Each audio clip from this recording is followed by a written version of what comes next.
Challenges bedeviling the housing sector in Nigeria cannot be overemphasized, as data show nearly half of Nigerians live in shanty towns and slums. And this is not unconnected to high cost of building materials in Nigeria, making Nigerians pay more for accommodation, especially in major cities. Governor Okezie-Ikpeazu of Abia State is adopting an unconventional approach in alleviating the housing deficit in the state. Our commitment to this project is that we will do everything to provide the ambience, to provide the environment and support that is needed to ensure that this particular project is completed and accomplished in record time.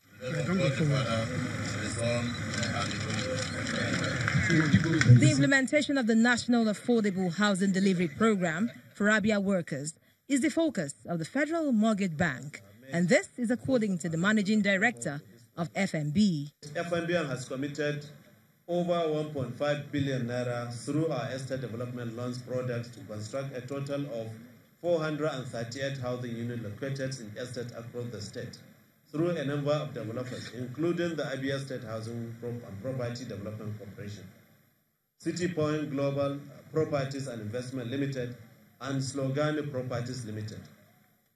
We have also advanced the sum of 78.5 million naira to 97 NHF contributors under the FMBN home renovation loans. Abia is one of the two states chosen in the southeast as an anchor state of the scheme due to the commitment of the National Housing Fund.